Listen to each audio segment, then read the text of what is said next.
Some people are born with the vocation to be unbearable. I'm not just talking about being annoying. It's the kind of person who wakes up already thinking about what detail of other people's lives they're going to meddle in today. She wakes up with coffee in her hand and the spirit of oppression in her chest. That's how this woman was. Since she bought the house above my cabin, the street has lost its peace. Before, the most trouble was a cat on the roof, or a couple's fight that ended in a hug at the end of the day. But after she arrived, everything became a regulation, a complaint, and a piece of paper stuck to the door.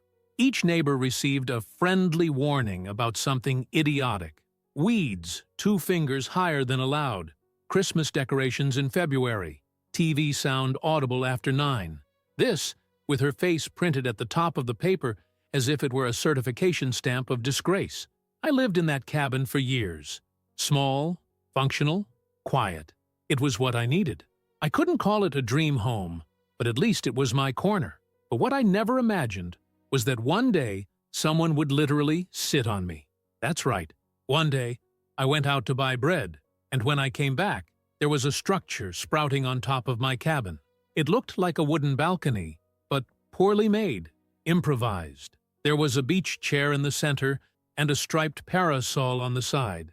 It looked like they were setting up a cabin to watch the end of the world happen in my head. I climbed up there to understand. The smell of fresh varnish still burned my nose.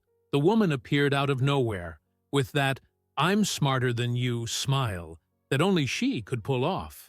I asked, with all the politeness I had left, what that was.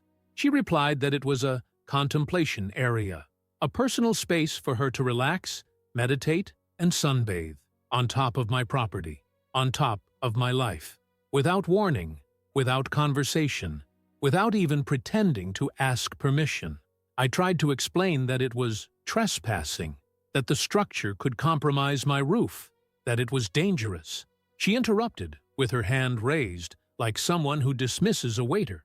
She said that she had consulted an architect and that it was within her rights. Her rights. My rights.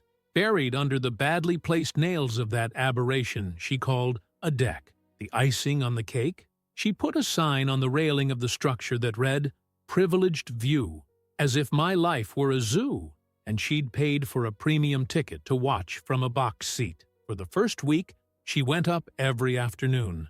She would sit up there for hours.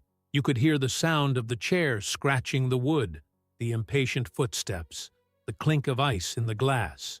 And worse, you could hear the self-help audios she listened to at high volume. Things like, "Release your solar chakra," while she crushed my peace under the heel of privilege. And that's when I realized there was no point in talking. There was no point in arguing. She wasn't going to get off, literally. So if she thought she could turn the roof of my life into a stage, fine. But I was going to be the show's sound technician. I started little by little. I locked myself in my corner and put together a setup worthy of a spy movie. I bought small but powerful speakers, the kind that simulate 3D audio with depth, echo, and displacement. An expensive little toy, but worth every penny. I positioned everything with millimeter precision, hidden under the wood of my cabin ceiling. I ran tests, subtle sounds at first, wood creaking, the structure giving way. That noise that only those who live in old houses recognize. On the first day, she didn't even react. On the second, she looked at the floor twice. On the third, she jumped out of her chair as if she had heard the call from beyond. Then I started to evolve. I programmed the system to play random noises while she was up there. Sometimes, the sound of nails coming out of wood. Other times, the sound of a board breaking. And every now and then, a special effect of wind hitting hard, as if something was about to collapse. Her face changed. It went from being illuminated by inner peace to that suspicious look of someone who thinks they're being watched by their own destiny. She started going out earlier. Then she started to stand, staring at the balcony floor like someone expecting a crack to open at any second. The noise wasn't loud enough to cause a complaint, but it was perfect for messing with your mind. The structure that had once been her Zen space was now a psychological minefield. And the best part, she had no idea where the sound was coming from. Meanwhile, I lived my life normally. I smiled when I bumped into her at the gate. I even said good morning. She'd respond with a nervous nod, her eyes running away from mine as if I had some invisible button to knock her to the ground. But I didn't need a button. All it took was patience. That was just the first act, and she still had no idea what was coming. Things took shape absurdly quickly. What began as ambient sound became a programmed routine. The woman would wake up, have her coffee with that tasteless wholemeal bread, climb into the damn beach chair on the terrace that had sprung up on top of my cabin, and, minutes later, she'd be staring at the floor as if expecting a monster to emerge from the planks. It wasn't just the sound. It was the doubt. It was, is it really cracking? Is this real? Or my head? And that's what destroys people like her. It's not confrontation. It's silence disguised as a threat. It's the fear of possibility. Because if you spend your whole life bossing other people around, when you lose control of something as simple as the safety of a chair, you go crazy fast. In the second week, she started doing daily maintenance on the deck. She bought a new toolkit, put on gardening gloves, and started to hammer her own nails, measure the boards, and reinforce the joists. She acted as if the material was the problem, as if the wood was to blame. The wood was just the stage. The problem was the fear growing inside her like hidden mold. From where I was, inside my booth, I could hear her grunting, carrying boards, hammering angrily, cursing low. One day, she dropped a box of screws on the floor and let out a shit that echoed so loudly that even the letter carrier looked up. The beauty of it all? Nobody but her seemed bothered. The neighbors, once frightened by anything, now avoided the subject. Everyone pretended not to see, but it was clear that the woman was losing her bearings. The spiritual tranquility of the terrace had turned into architectural paranoia, and of course, she tried to justify herself. One afternoon, while I was sweeping the entrance to the cabin, she leaned over the parapet of the deck and made her first attempt at an excuse. I built it here because I thought the view would be better, but if it's bothering you, I can rethink a few things. I let out a dry smile without looking up. I just said, everyone knows where they sit. She swallowed. I listened. And that was the last time she tried to maintain civility. After that, she started walking around armed with tools as if the deck were a battlefield. Only the enemy wasn't me. It was the sound she couldn't predict. In the third week, I intensified the project. I added some effects that only activated with her weight. The system was simple. Vibration sensors connected to the speakers. As soon as she sat down, the system would make a slight sound like a board bending. A muffled groan. Nothing much, but enough to make her heart beat faster. Then came the clicks. One here, one there, at random times, so as not to seem like a pattern. A longer creak in the late afternoon, the sound of metal coming loose at breakfast time. And, most cruelly, sometimes no sound at all.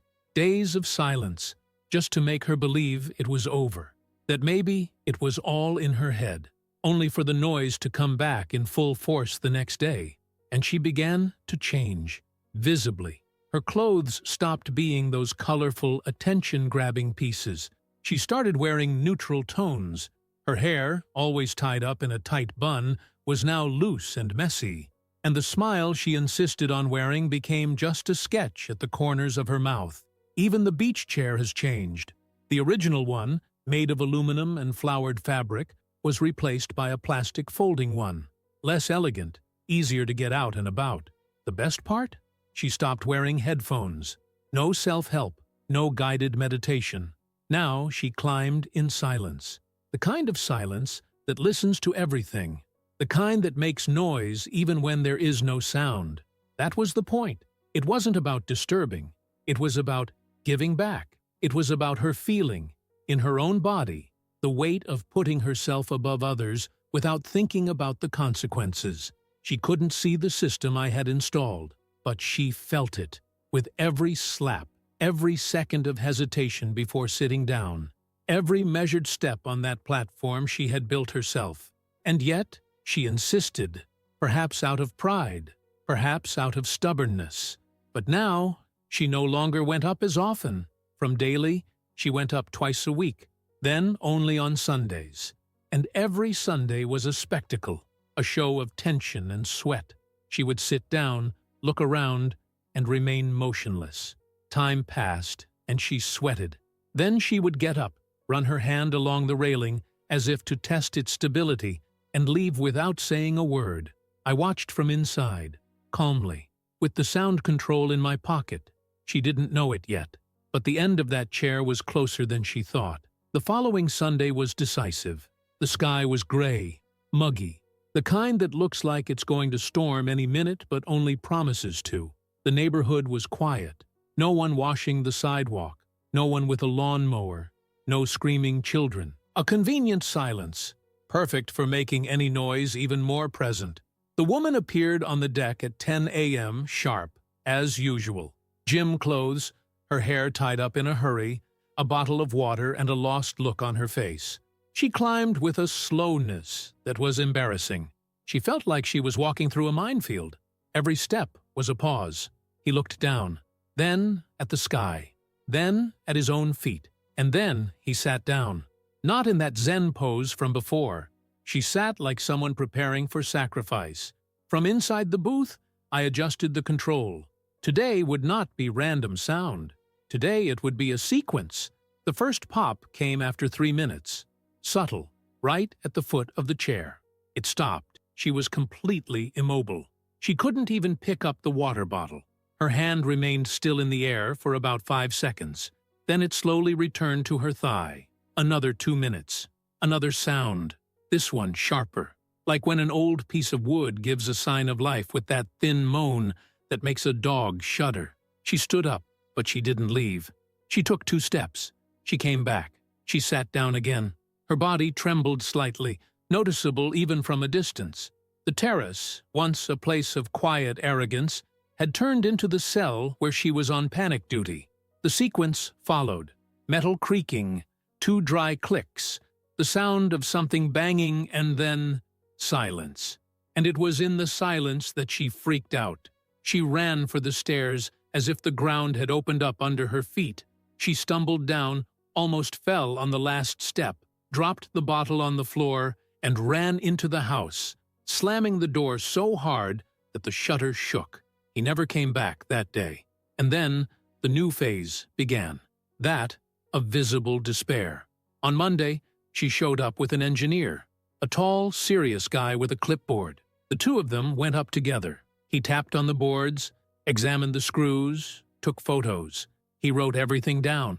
She spoke quietly, pointed with her finger, and at one point seemed to be justifying something that even he couldn't understand. I kept to myself, just watching. On Tuesday, she brought in another professional. This time, a guy with a structure detector, the kind that makes a sound when it identifies voids or gaps. The device beeped at some points, but nothing unusual, nothing to justify the terror in her eyes. And that was what destroyed her the most, not finding anything. Because the problem wasn't in the wood, nor in the screw. It was in her, and she couldn't fix that with a hammer. Little by little, the atmosphere in her house began to change. The porch light was turned on at night, which never happened. The curtains were closed all day. She avoided going out when she used to go out on the deck. She crossed paths with neighbors and pretended not to see them. And when she did, she just gave that crooked little smile, like someone who wants to look nice, but is holding back an internal breakdown. One night, around 2 in the morning, I heard a noise. Footsteps. Discreet. I went to the window to peek in. It was her, with a flashlight in her hand.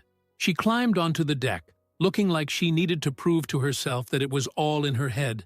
She just stood there, alone in the dark. I did nothing. I left her there. No sound, no snap, just the wind, just the weight of silence. She lasted 15 minutes. Then she went down.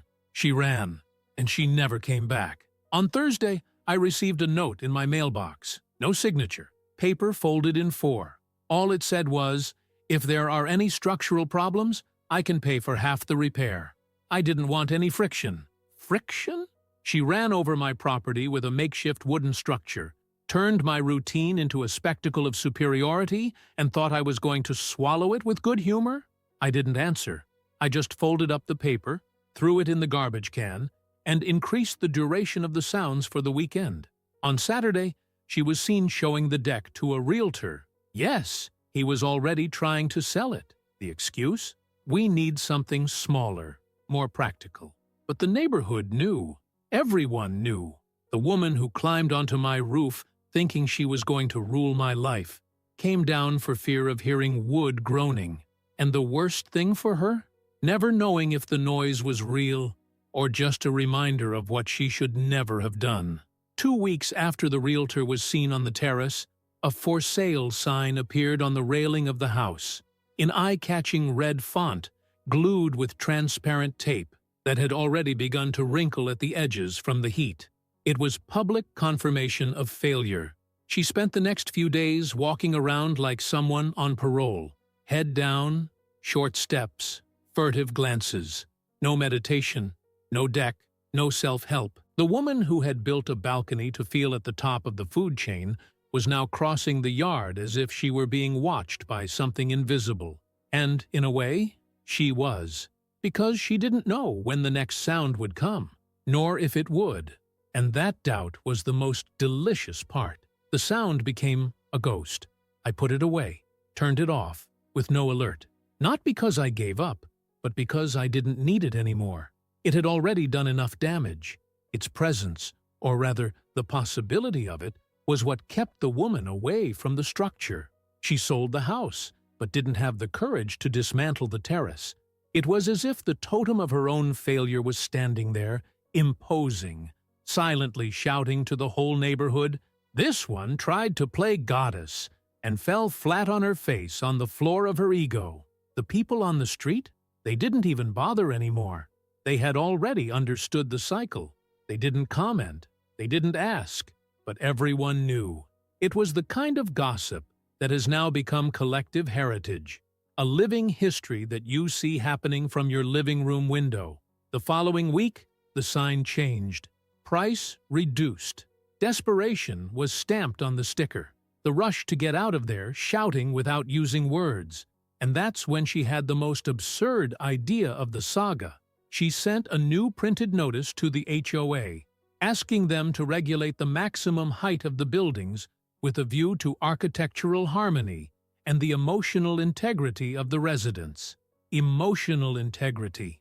Yes, she had the nerve to write that. The HOA meeting was scheduled.